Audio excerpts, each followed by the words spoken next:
Okay, great, great. I'm wrapping up the mini sermon series on honor. Today, the title of my sermon is Culture of Honor. Culture of Honor.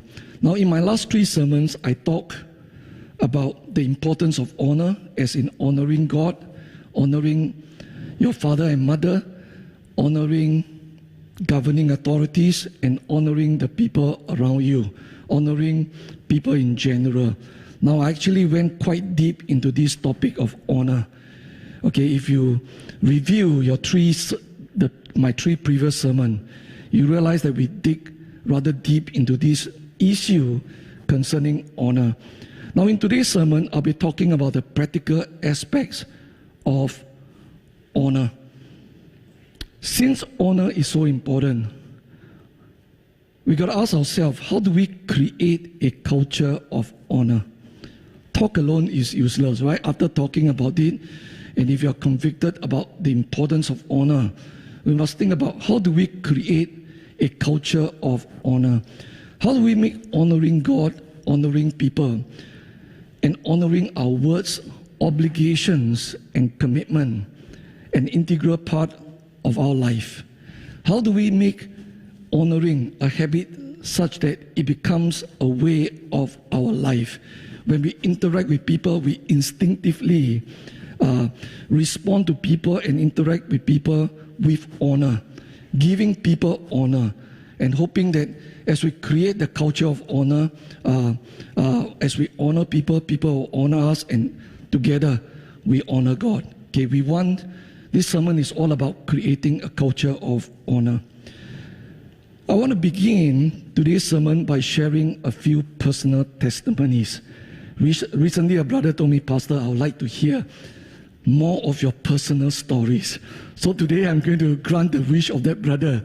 I'm going to share with you a few personal testimonies. These are things that I hold very close to my heart.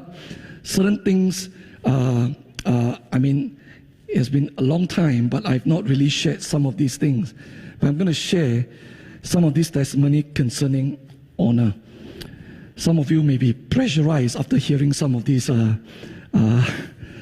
testimony, and some of you may think that, well, Pastor, a little bit boastful to talk about some of these things, but all in the interest of testifying to what God has done in my life concerning the issue of honor. Now, I value the virtue of honor, and I take it very, very, very seriously. Since young, I have been taught honor, and I never forget. All my life, I live with a code of honor. I live with a code of honor. I don't write things down, but I live with a certain code of honor. My parents taught me to honor the elders. My parents taught me to acknowledge the elders. Every time we sit on the table and before we eat our food, 阿公家, 阿嬷家, 阿姑家, 阿姨家, everybody家. Okay, that is a mix. But you get what I mean? I'm speaking in Hokkien. You are asking the elders, you're asking people older than you, acknowledging them and say that, okay, eat. Okay, until they raise up the chopstick and the fork and spoon, then we eat. I'm taught that kind of value, and I value that kind of value. My parents taught me to behave myself. My mother is very strict about this. Okay, anytime I fall out of line, the cane will come up. Okay, a little bit too strict, a little bit excessive, but I think there's value in that in hindsight. And they taught me to talk and to conduct myself respectfully with people. I listen. I'm a playful person. Okay, I'm a playful boy. In my report book, although I'm always in my class, number 1, number 2, but my report book will always, the comments in my report book will always be not so nice. Talkative in class, naughty, playful, mischievous. But by and large, I am obedient, almost very obedient. I always show deference to the people older than me. When I became a Christian at the age of 16, I instinctively know how to honor God. Nobody teach me how to honor God. I instinctively respond to God with honor. It came naturally. Perhaps it was a result of my parents' strict training since young. Perhaps it's just natural. After all, He's God, right? He's God, He's big and we are small. And He has saved me. If some of you know my testimony about how I came to know the Lord Jesus Christ, He saved me from demonic attack. A better way to describe that is He saved me from demonic terrorism. Terrorized for 7 days, every night from 11 p.m. to 5 a.m. And I owe the Lord really a debt. And above that, He saved me from judgment and from hell. And He saved me with the price, with the life of His Son. That is an extremely high price. So very naturally, you respond to a figure like that with honor. You treat God with honor. There's no question about it, that is what I must do. When I started to attend church, I go early. 10 to 15 minutes early at the minimum. I will sit there on the pews, pray, read the Word of God, meditate on the Word of God, prepare myself for worship, prepare myself to listen to the preaching of the Word of God. Nobody told me that I needed to do that. I did that instinctively. It is a way of honoring God, and I think I've been led by the Holy Spirit to do just that. For 40 over years as a Christian, I attended church regularly and punctually. In all these years, I missed church less than 10 times. I think only about 7 times. I keep count of them. Okay, unless except when I was in the army and I was traveling, whether for business or leisure, and I don't go late. Mind you, in 26 out of those 40 years attending church, for quite a while we were staying in Pasir Ris, and my church was in Marine Parade, and after that, Bukit Merah. That is a long way, okay? That is a long way, but I go to church regularly. I go to church punctually. I go to service even when I'm sick. I know in COVID you say, Pastor, you cannot say that. Okay, if you're not feeling well, you're going to stay at home. I go to church even when I'm sick, unless I'm very, very sick, which somehow happened a couple of times, I think 4 times. In my 12 years as a pastor, I missed church 4 times as a pastor because I was struck with severe giddiness. And as a result, I couldn't even get out of the bed, and I missed church 4 times in this church. I went for service even when my wife gave birth. On the week that she gave birth, I got 3 girls. I go for service. My wife started to attend service after her 1-month confinement. 1 child, 2 child, 1 child, 2 children, 3 children. They're all 2 years apart. We didn't miss service, and we were always punctual. We were always punctual. And I talk about 26 out of those 40 years I was attending the 8 a.m. service. And having to lug babies, children, all 2 years apart and all that. Of course, we have a domestic helper. But we were always regular. We were always punctual. We did the same for the CG meeting. In my previous church, we call it the cell meeting. After my wife's confinement, we would be at the CG meeting. And at that time, we did a lot of deliverance. A lot of deliverance. In a week, 3 weeks, we did deliverance. And deliverance, as you know, takes a lot of time. And sometimes we stay until 3 to 4 a.m. with the babies sleeping, lying beside us. We do that. We do that.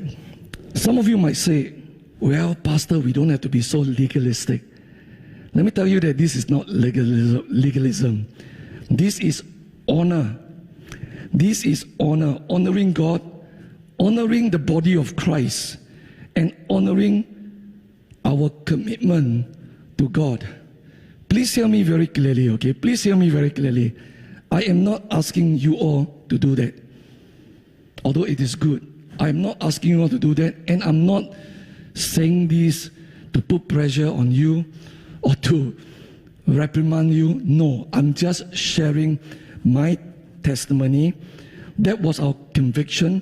My wife and I believe that that was a good conviction and a God-given conviction. We wanted to honor God in everything, especially things pertaining to God and pertaining to church. It was inconvenient, but it just took a little getting used to it, waking up a little bit early, and the children are adaptable. You teach them, wake them up at certain times. After a little while, it becomes a routine. So nothing difficult about that, really. Instinctively, I also honor God with my finances. When I got my first paycheck in the army, and in the army at that time, I was quite surprised when I checked with some young people. Oh, you're paid so high nowadays. My first recruit pay was $89 and a few tens of cents. And I paid my tithes, $8.90. I believe I rounded up to $9. I wasn't the calculative and the stingy type. I'm still like that today. Nobody told me to pay my tithes. Nobody asked me to pay my tithes. I heard it in the sermons. I read it in the Bible, and I instinctively did that. I instinctively pay my tithes. That was the right thing to do. Simple as that. Simple as that. Now, many of you know that I'm a financial trader. I traded at CIMEX, the Singapore International Monetary Exchange. Unlike today, where financial trading is computerized, CIMEX operated on an open outcry system, meaning to say that you shout to trade, you shout to buy, and you shout to sell. There are some traders over here, some of us dinosaur, we were in the industry since the late 1980s. It can be like a fish market, very, very messy, because everybody was shouting at the same time. And when the market is hot and hectic, you can't hear properly. People are shouting over one another, temper flares, and so on. Now, traders need to honor their word. Traders need to honor their word. When they shout to buy or sell, they have to honor their word, even if they have made a mistake, or even the market, if the market has run against them. They have to honor their trade.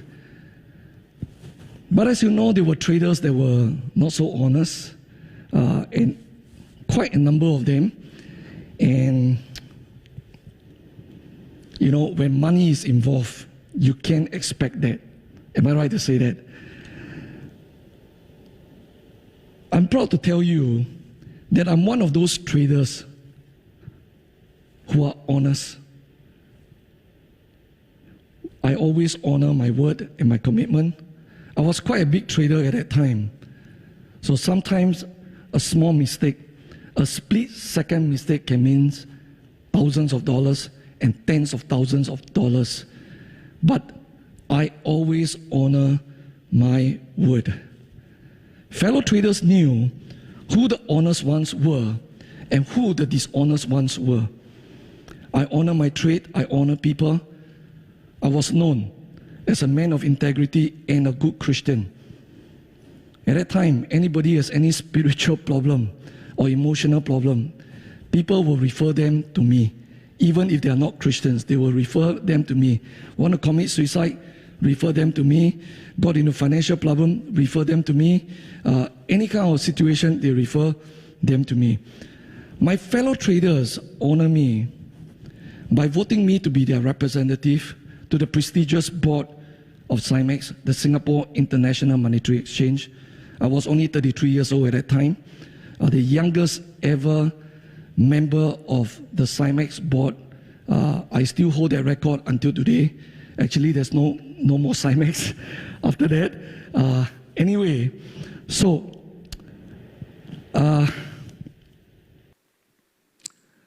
that is my testimony at the workplace. Keeping commitment, keeping my word. One more personal testimony of honoring God at work. My life is quite adventurous. I'm quite an adventurous person, quite an interesting person. Beside the wild, wild world of Cymex, I also did business in countries like China, South Africa, Indonesia, Cambodia. If you know, these countries are a little bit wild, wild west during the times of the 90s. And it takes brave hearts to venture into these places. Once my partner and I ran into a huge problem with a third partner. He had taken money, millions of dollars from the company and gambled every single cent away in a casino. And so our building project came to a grinding halt. It just cannot proceed anymore. We have no more money to get that done. So we took him to court, and after a painful 3.5 years, the court procedure is really very onerous. After a painful 3.5 years, we won the case in a default judgment in a court in Singapore, but we could not enforce the judgment in that country in which our project was based. So we sought the help of the government officials, we sought the help of the ministry, we sought the help of the court in that particular country, which I shall leave unnamed, very, very sensitive. But to no avail. Okay, we were impeded again and again.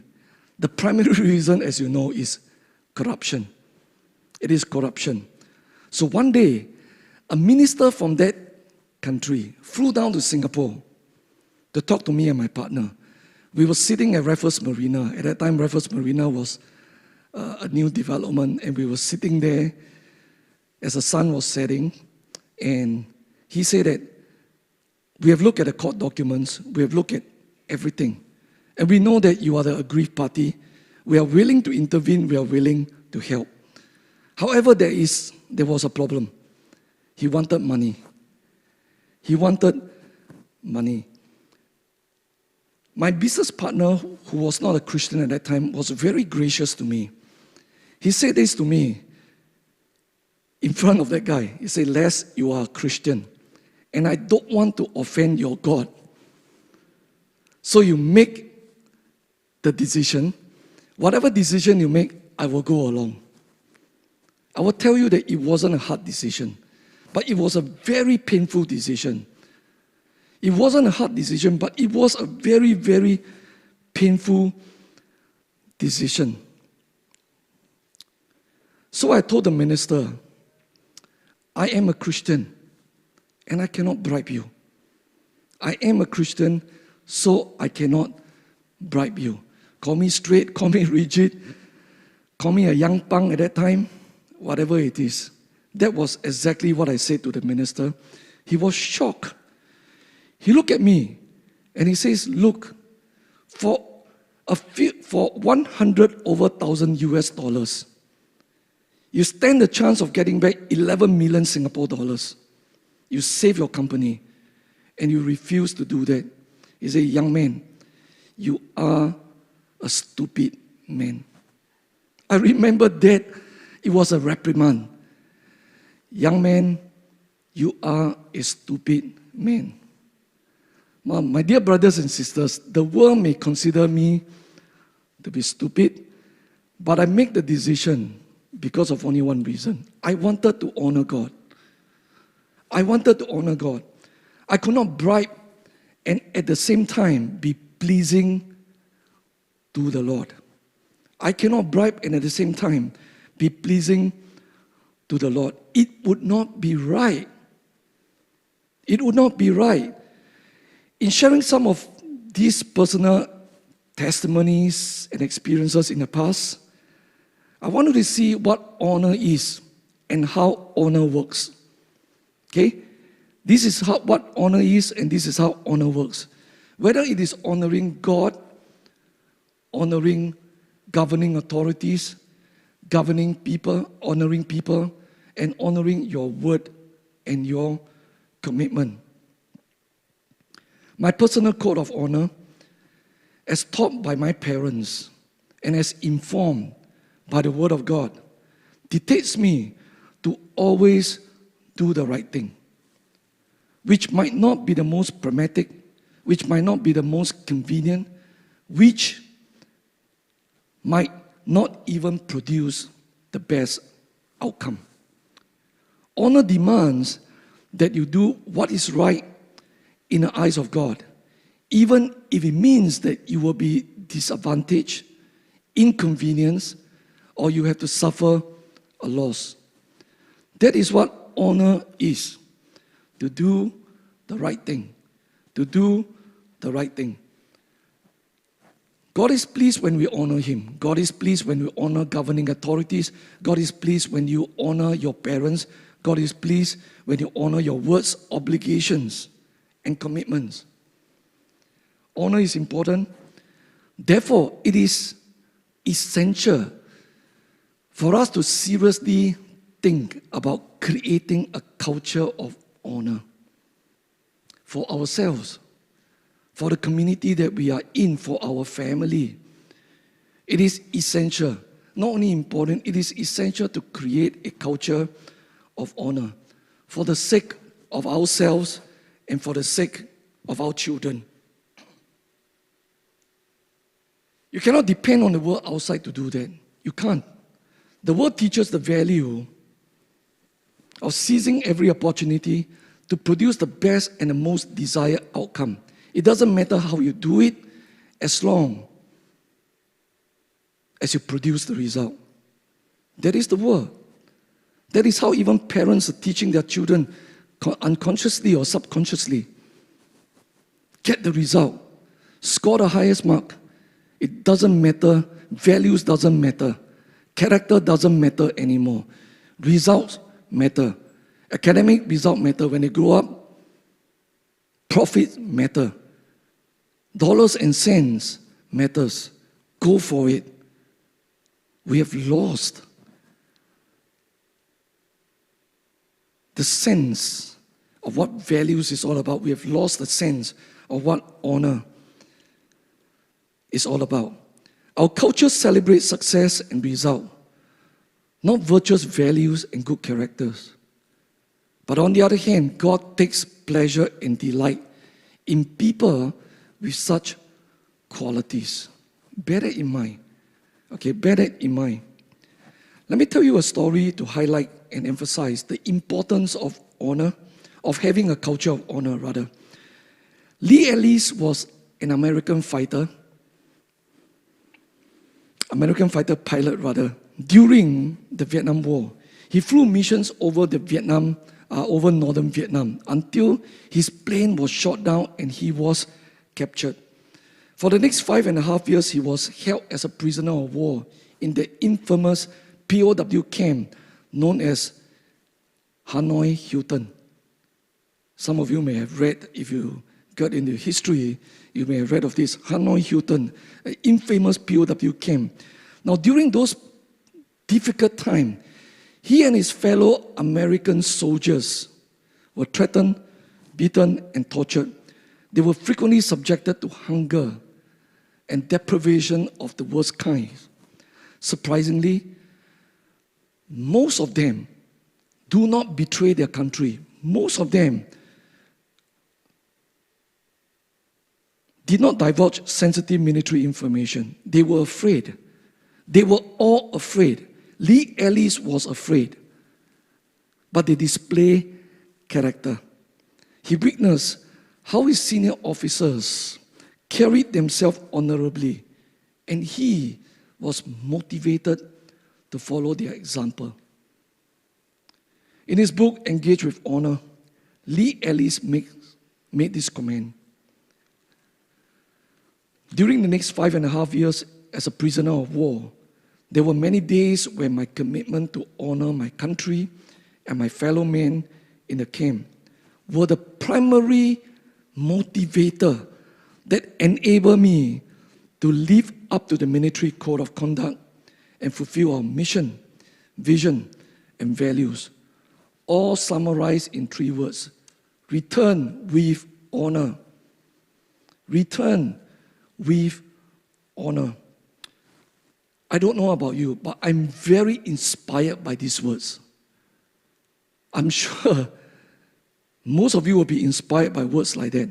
Honor served as the primary motivator for him and his fellow American soldiers not to compromise their integrity, not to divulge sensitive military information, not to betray their countries despite threats, deprivation, and torture.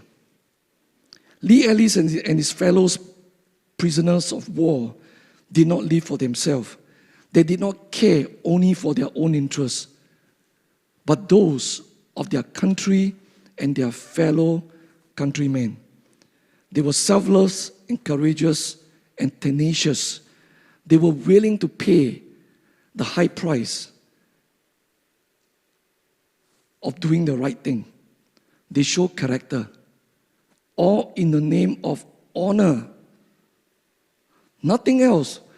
No benefit, no monetary benefit, no social benefits. Nothing.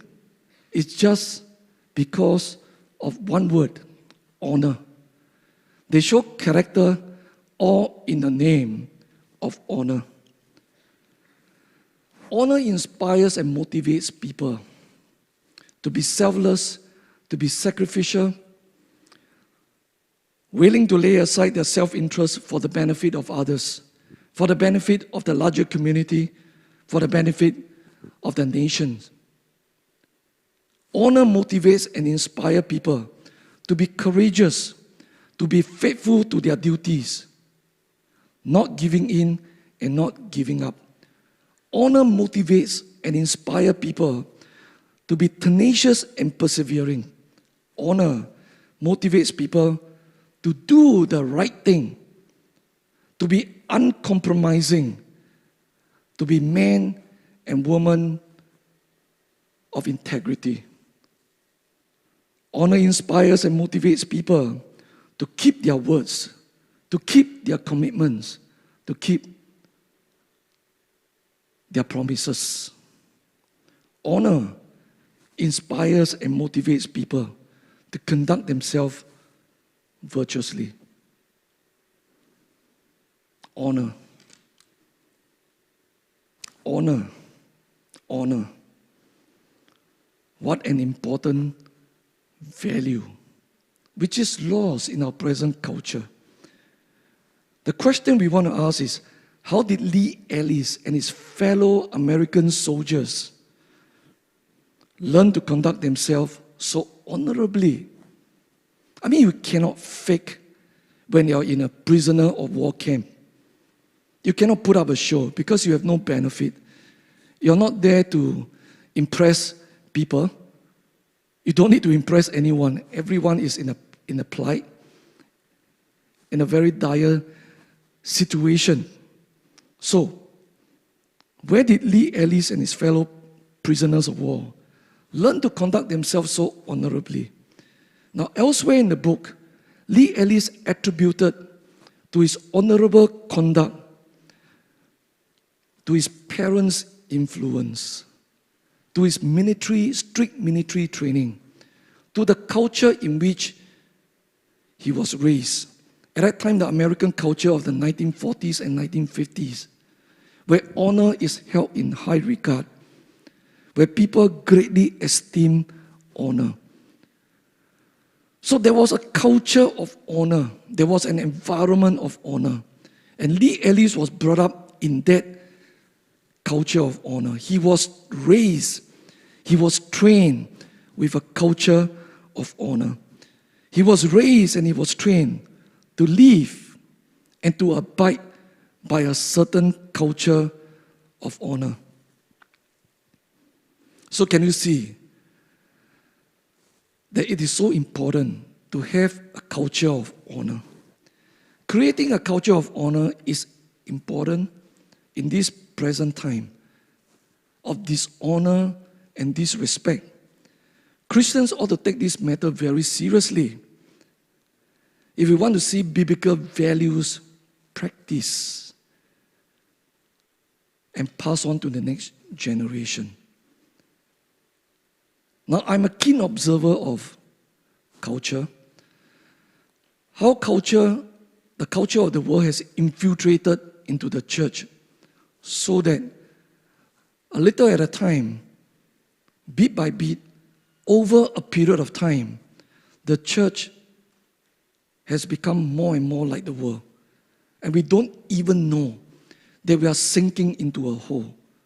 We think that we are still living by Christian values, when a lot of those values, if you put under the microscope, if you compare them to the Word of God, you realize that we have gone away from the true north. It's very subtle. We have to be very careful. And this is how many values and the virtue of honor has been lost, not only in the world, but also in the church of Jesus Christ. In the next segment, we want to consider 3 essentials for creating a culture of honor and living by it.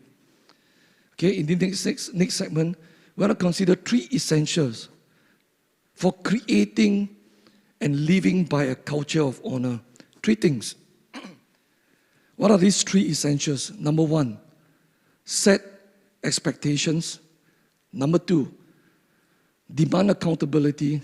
And number 3, be willing to make hard choices. Firstly, set expectations.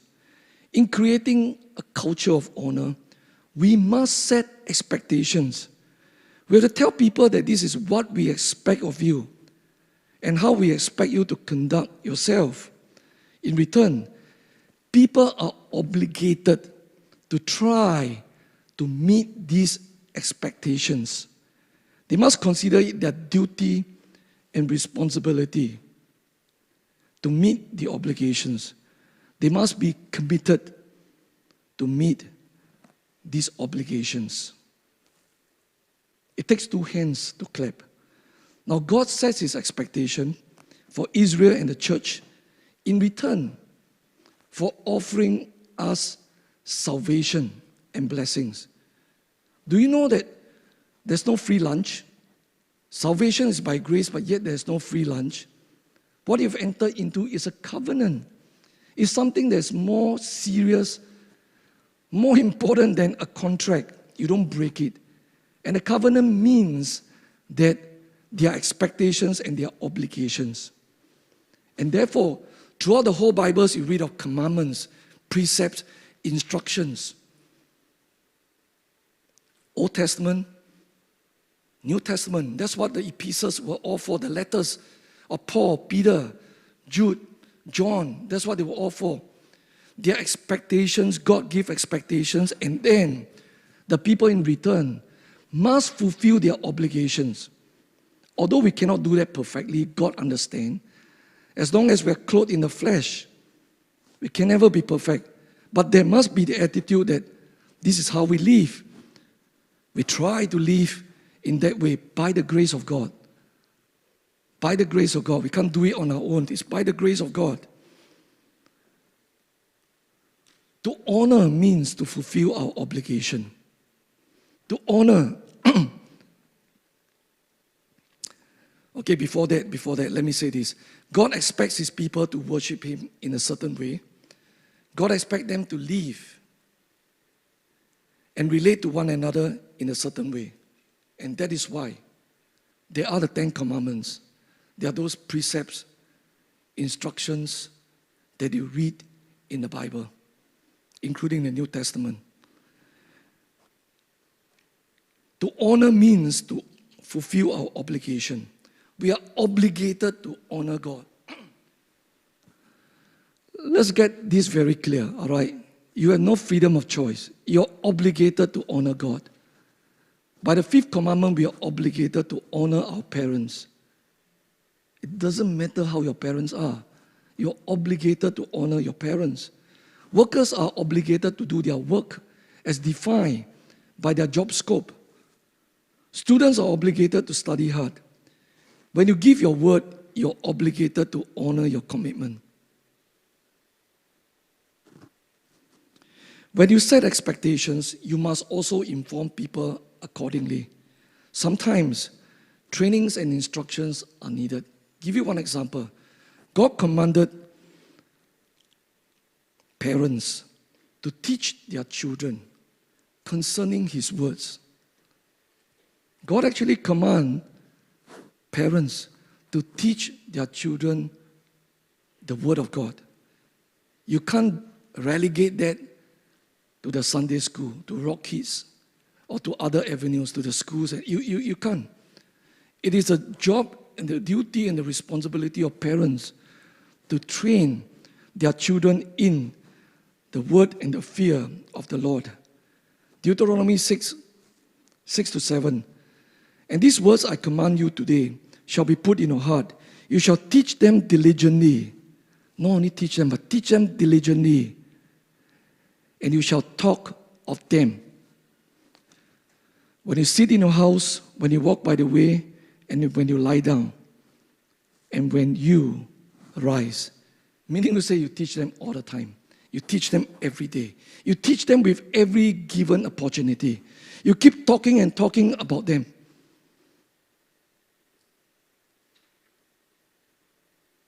That's what parents are instructed to do. Not yelling at them every day. Say, study hard, study hard, study hard. Score A's. I mean, that's important, right? In Singapore, in a developed culture, nation like us, that's important. But don't forget about the Word of God. Don't forget about character development. Don't forget about virtuous values, biblical values. The Israelites and Jews take this commandment very, very seriously. They actually drill the Word of God into their hearts, into their minds. Youngsters like Daniel and his 3 friends, Mishael, Hananiah, Azariah, were well trained. Many of you don't realize that they were only teenagers, maybe 15 years old, 14, 15, 16, 17, when they were exiled to that strange and foreign land of Babylon. Yet, Daniel and his 3 friends know exactly what God expected of them. They were expected not to defile themselves, not even with food. Today you talk about eating food offered to idols and the equivalents. You know, people will tell you, come on, that's a small matter. It's only food. But Daniel and the 3 friends understood God's expectation of them. They were expected not to bow down to idols. They were expected not to compromise. Exile to a hostile and pagan culture was no excuse for not keeping God's commandment and not following His ways, turning to the left and right. No excuse at all in whatever circumstances, in whatever situation. God expects His people to live and to hold themselves in a certain way. Proverbs 22:6. Train up a child in the way he should go. Even when he's old, he will not depart from it. Many ways you can look at this particular verse. But what I want to say here very quickly is, parents, take these instructions very seriously, please. Be diligent and strict in training your children. Be diligent and strict in training your children. Hold them accountable. Discipline them when necessary. Yes, discipline. Spare the rod and spoil the child. I don't believe in a lot of those modern parenting theory. Don't use the cane. Some children may not need it, but generally most children need a little bit of it. You need the ministry of the cane. You do that, you discipline your children will grow up well. The chances of them growing up well will be higher. Secondly, demand accountability. First, set expectation. Secondly, demand accountability. Once the expectations are set, you must hold the people accountable. They are accountable to fulfill their obligations. Without accountability, what's the use of setting expectation? I can tell you it is useless, both in the business world outside and in the church. If you set expectation and don't hold people accountable, it is useless. It is as good as no one is going to fulfill their obligations. That's human nature. That's the tendencies of the human nature. Accountability is a close companion of honor. You cannot have a culture of honor without accountability. Not possible. Parents must hold their children accountable to them. Bosses must hold their subordinates accountable. Church leaders must hold their members accountable. This is something that's missing. You know why? Pastors and leaders dare not hold people accountable anymore. You do that, they go to the church next door. And so, because that's how things are. And by, in most churches, nobody dares to hold anybody accountable anymore. The CG leader says something, people get offended, they move. They may quarrel, they smear you before they move. Things like that happen. Our God will hold all believers accountable. Do you know that? We are safe. But someday we have to present ourselves before Christ in His judgment, at the judgment seat. Every one of us will have to give an account of our life. I was accountable to my parents when I was young. They taught me to honor. If I step out of line, they would discipline me. And my mother will come after me with a cane. Sometimes even when I'm right, she thought that I was wrong. I'll get whacked. My brother is more fortunate, never get that kind of thing. I was the eldest one at home. I was raised in a certain way in order to set an example. In military training, heavy emphasis is put on responsibility and accountability. Lee Ellis was accountable to his senior officers. He was also accountable to his military code of conduct. Even when he was a POW, he'll be disciplined if he fell out of line with it. Now, in all organizations, there is a defined or implicit structure of authority and accountability. No company can function properly without it. Okay, so expectations in the business world jargon is called goals, objectives. But it's just expectation. So everywhere you go, there's expectation, there is accountability. Accountability is like guardrails. It keeps us in check. It deters us from dishonorable conduct. We should be thankful to have leaders, policies, guidelines, codes of conduct to keep us accountable. It is for our own good. But most people have a love-hate relationship with accountability. I say most people, probably including me. On the one hand, they are passionate about keeping the government in check, keeping the politician in check, keeping people in authorities in check, keeping their fellow colleagues in check. They want to keep others in check. So during the recent election, a lot of hoo-ha and all that. Why? Not fair lah. Ministers did that, MPs did that, politicians did that. We want to keep them in check. We like to keep others in check. However,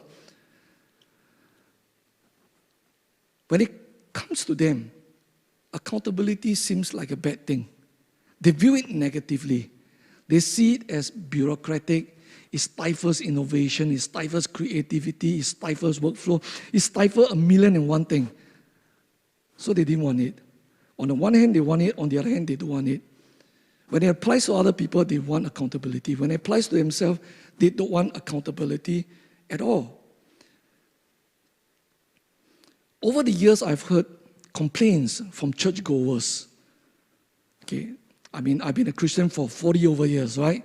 Not just about this church, but everywhere. I think I've been to 3 churches. So, in my 40 years, four churches. Everywhere over all these years, and actually more and more, I heard complaints from churchgoers. Church is not a school, church is not a workplace. Why must there be accountability in church? And then some people are even more vitriolic in the way they comment. Why are the leaders so controlling? They equate accountability with control. Let me give you the reason, all right? Let me give you the reason. The reason for having accountability in church is very simple. It is the job of pastors and leaders to hold members accountable to God and accountable to the Word of God. Discipleship demands it. Spiritual formation and spiritual growth demand it. Proper church governance demands it. The church is not an anarchy. There must be proper order. Now, there are several impediments to accountability. Don't have time to go through every one of them. I'll give you the commonest and the most serious impediment to accountability. What do you think is the main reason that church members, or for other contexts, followers and so on, cannot obey and submit to their leaders or their bosses? What do you think is the main reason? There are many reasons, but what do you think is the main reason? Pride, hubris. The same thing that caused Satan to fall. It's exactly the same thing. These people think that they are smarter. They think that they are more educated. They think that they are more qualified. They think that they are more knowledgeable. Maybe it is true. Maybe it is true. Right? I mean, there are so many smart people around. Of course, there will be some of you that are smarter than me. Right? But maybe it's true. Maybe they are just being deceived. But whatever is the case, the Bible teaches us to obey, to honor, submit, and obey our leaders. Therefore, you are accountable to your leaders. Therefore, you are accountable to your pastors. God has appointed them. So this discussion is actually irrelevant. It's simply because God has appointed them, not because they are better. God doesn't always appoint a better person. God just appoints. He's sovereign. He does whatever he wants. In the book of Numbers, we see Korah dishonoring Moses by challenging his authority. He thought he was as qualified as Moses, if not more qualified. But the fact of the matter is, God appointed Moses as the leader, not Korah, not Deborah, not Miriam, not other people. God appointed Moses, and that settles it. So the Lord was really furious in this particular case with Korah and his group of rebels. You know what happened, right? The story? God caused the ground to open up. And then these people fall into it. And then God caused the ground to close again. You cannot say it's an accident, earthquake, and they fall into it. The ground actually came back together. They were swallowed alive into the ground. Pride was Korah's downfall. Now, some people are like Korah. They dishonor and resist the governing authorities openly, but most people do it passively and subtly. They don't make a lot of noise. They just don't follow the instructions. Go ahead and talk lah. Go ahead and talk lah. I don't bother. In Hokkien, we say bo chap. There are a lot of people that are like that, right? Sometimes those parents, you discipline your kids. Go and stand at the corner. So they go and stand at the corner. But inside them, they are standing up against you. Okay, I stand, but I defy you. That is the kind of problem. The problem is the same. Whether you resist noisily, openly, or you resist quietly and subtly, it is still pride. Hubris. How do we create a culture of honor and live by it? First, set the expectations. Second, demand accountability. Third, be willing. We must be willing to make hard choices. You heard my testimonies earlier. Actually, I was thinking through whether I should not, because some people might misunderstand. Oh, a little bit boastful and all that in some of the things. But if I don't say certain things, I can't share the testimonies at all. He said, I was willing to make hard choices because I wanted to honor the Lord. So I choose to inconvenience myself. I choose to honor my words despite having to suffer loss.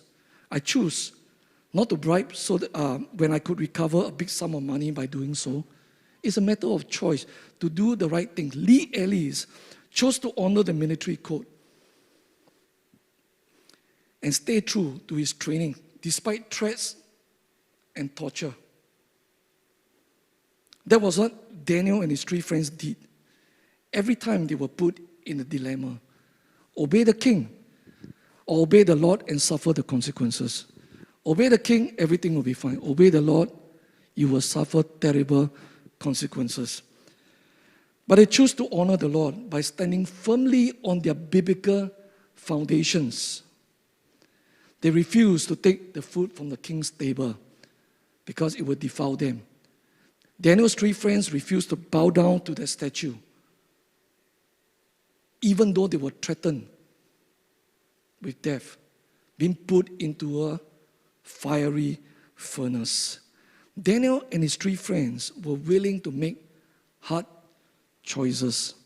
Honoring God, honoring people, honoring your words and commitment means doing the right thing. It may not be convenient, it may not be practical, it may not be advantageous to you, it may not produce the best outcomes.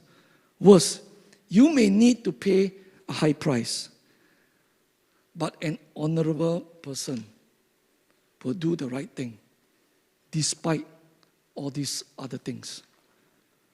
In my final segment, I'm going to give you some practical pointers on how the culture of honor should look like in practice in various contexts, personal, home, and church. We can go into a lot of things, but I thought I'd just give these 3 pertinent ones, and they will serve as good example, just that you know some of the pointers are given by you. Okay, in our very first sermon discussion, I put forth a question and say, I want feedback, right? So the CG leader, most of the CG leaders at least, reply and come back with a list of things after discussing with all of you. At a personal level, I'll advise you to abide by a code of honor. Develop your own code of honor. Sit down and think through. What is going to be my code of honor? What is going to be the constituent elements of my code of honor? Where do I get the values to make up my code of honor? Obviously, it is from the Bible. We are Christians, and we got to live by Christian values, biblical values rather. So often in the Old Testament, God urges us to live according to His ways. You know what that means? According to His ways means according to His values, which is derived from what? Derived from His commandments, His precepts, His ordinance, His instructions, His laws. You see, they're all related. They're all related. And then in the New Testament, there are so many truths and principles given by Christ Himself and by the apostles. From these 2 sources, you can sit down, make a list of the values that you think are most important to God and most important to you. Maybe something that you're lacking. Write them down. Write some of these things down. And create your own code of honor.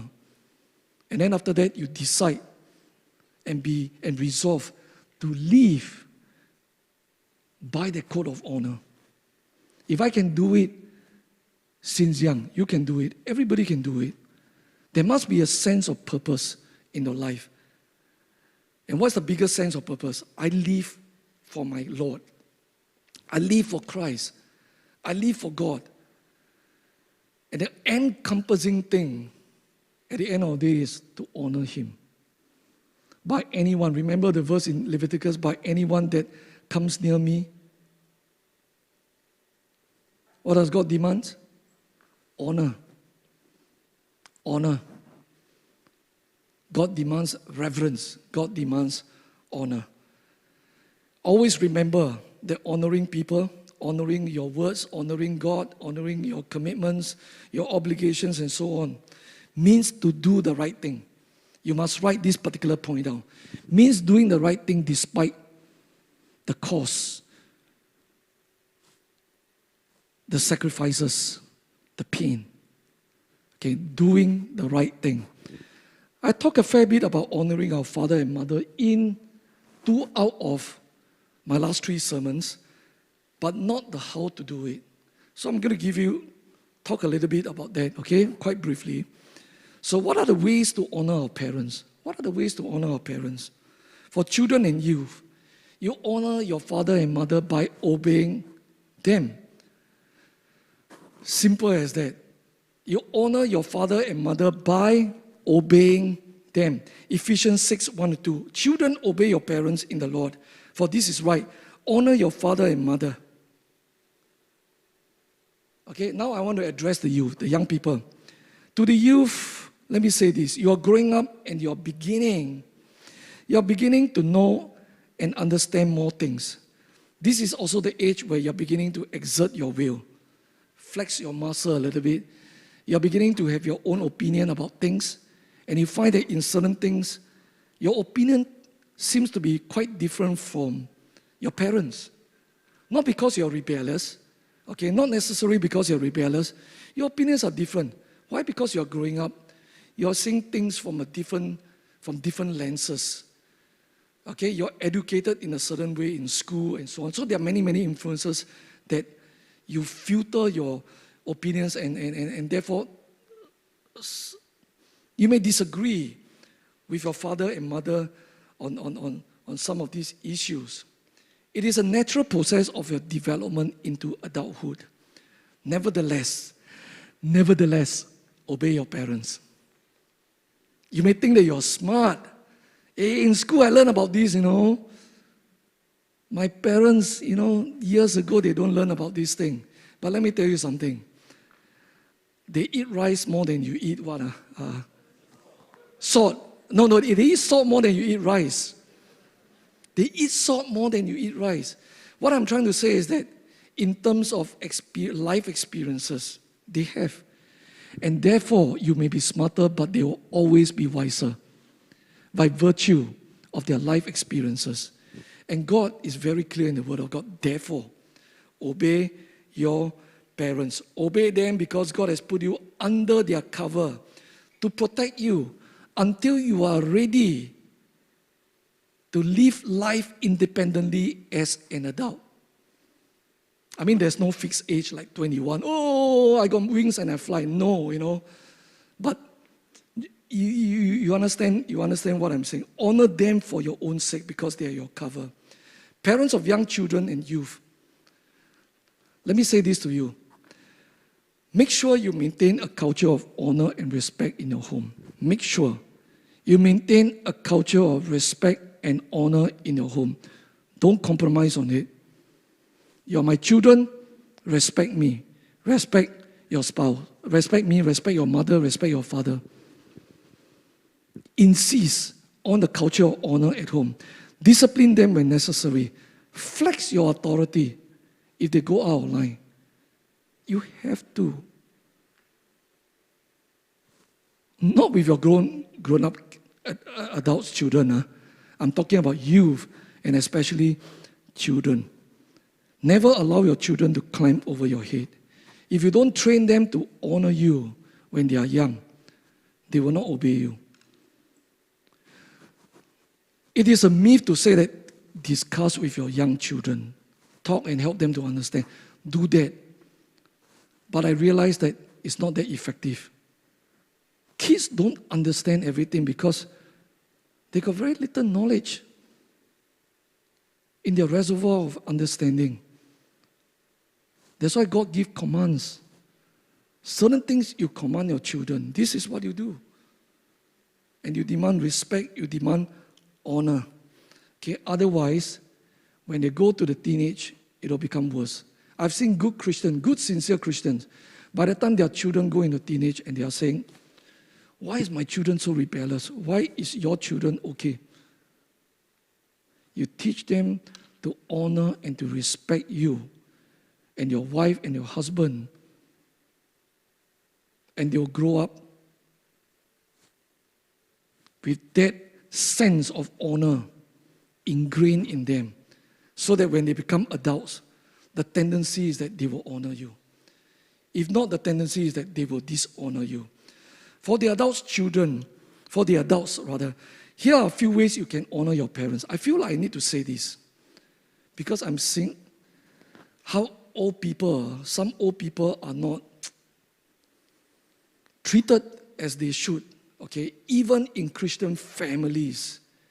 Okay, so these are a few things. I'm not going to elaborate, so I'm just going to read to you. And some of these things are feedbacks from you. Provide for them financially. Give them pocket money. Take care of their needs. Take care of also their medical needs.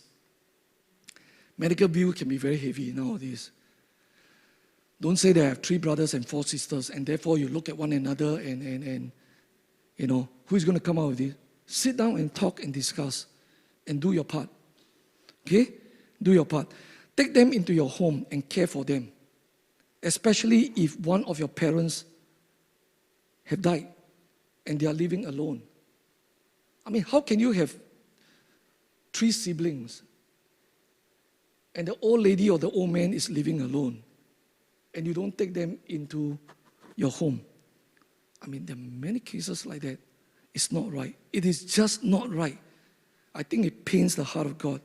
Visit them regularly if you're not staying with them. Talk to them and keep them company. Now, let me give you an excerpt from a commentary called the Bible Commentary. I chanced upon it. They no longer honor me. Can we put it up? They no longer honor me, referring to the commentators' adult children. They no longer honor me by obeying what I tell them because I no longer tell them what to do. They are grown up. Rather, they honor me by communicating with me on a fairly regular basis, receiving my advice graciously, sharing their lives with me, and wanting to spend time with me when we are together. What's the point here? Talk to them. Talk to them, have conversation with them, keep them company. Okay, that's important. Remember, when you grow old, your children will tend to treat you the way they see how you treat your parents. Monkey see, monkey do. Not that they intentionally do that. They are influenced in that way. So therefore, if you want your children to treat you with honor, you begin to honor your parents today. And they will learn. You set the example and they will learn. Final segment in this part. Finally, how to honor your pastors and church leaders. And with this, I will bring the sermon to a close. You know, normally I refrain from talking things about when myself is included, but I think we need to teach this. And therefore, this is what I'm going to tell you. Just like how children honor their parents, church members, Christians, are to honor their pastors and leaders by obeying and submitting to them. I know a lot of people don't like to hear words like this, but I'm not making this thing up. It's found in the Word of God. Okay? Do you realize it's found in the Word of God? Hebrews 13:17. Obey your leaders and submit to them, for they are keeping watch over your soul, as those who will have to give an account. Let them do this with joy and not with groaning, for that will be of no advantage to you. Be willing to take instructions from your pastors and leaders. Be aligned and flow with them. Be responsive when they need your help. Be willing, be supportive, and be cooperative. And the same applies to leaders. The same applies to leaders, okay? You should obey and submit to your pastors, elders, and head of ministries. You should do it. You should do it. Don't be rude. Don't be unresponsive, passive, and indifferent. Don't be uncooperative. It can be very frustrating to us. I mean, I talk to some of our leaders and all that, key leaders and all. It can be very frustrating when leaders themselves are not showing good example. Okay, they are resisting and all that, mostly in a subtle manner. It is helpful if you can give us some joy, not groaning.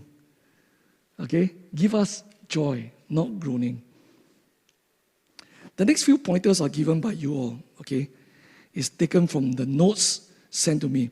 Keep your pastors and leaders in prayer. Okay, that's a good one. Have the courtesy to greet them and chat with them. I realized that in our church, I'm the one that always greet people first. Even I told my staff at one time, I walk into the staff room, I greet people. And then some of them don't even put up the head. And some of them responded, they responded, what?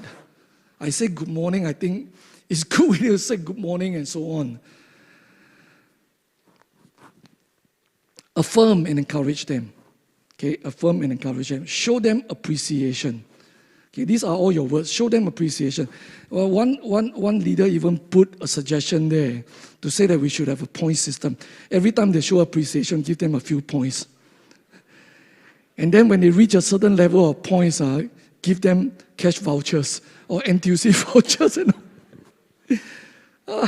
Well, I'm not very sure whether that will work. I mean, it seems like an interesting idea. If that happens, I think I'll get a lot of appreciation. But many of these will be fake appreciation because you're looking at the cash vouchers. Okay, here's the last pointer, and this is important. Do not slander your pastors and leaders and spread gossip about them. I mean, it's not something that happens all the time, but there are occasions when things like that happen. Okay? When you hear gossip, go and complain to Pastor Les. No, this is not a suggestion. When you hear gossip, go to the pastor or go to the leader. Tell the person to go to the pastor or go to the leader and talk about it. We are all adults. Okay? Your leaders may not always be right. Sometimes we can be wrong. Okay, but sometimes they are misunderstanding, they are miscommunication. Go and talk and have an adult conversation. Instead of gossiping behind, instead of slandering your leaders, don't do that, all right? Let me conclude today's sermon by urging everyone to live by a personal code of honor. Live by a personal code of honor and seriously consider creating a culture of honor in your home and in your workplace if you are the boss or if you are team leader. Create a culture of honor and see the benefits that will come with it. I can guarantee you a lot of benefits will come along with it. And we're going to do the same in our church. I'll be talking to the heads of ministry and some key leaders as to how, with the young people, with the youth, and at the different categories of members, we can, in each of these ministry, create a culture of honor. And my wish and my prayer for everybody is that you'll be men and women of honor, and there'll be young men and young ladies of honor. Okay? Every one of us will be honorable people. Amen?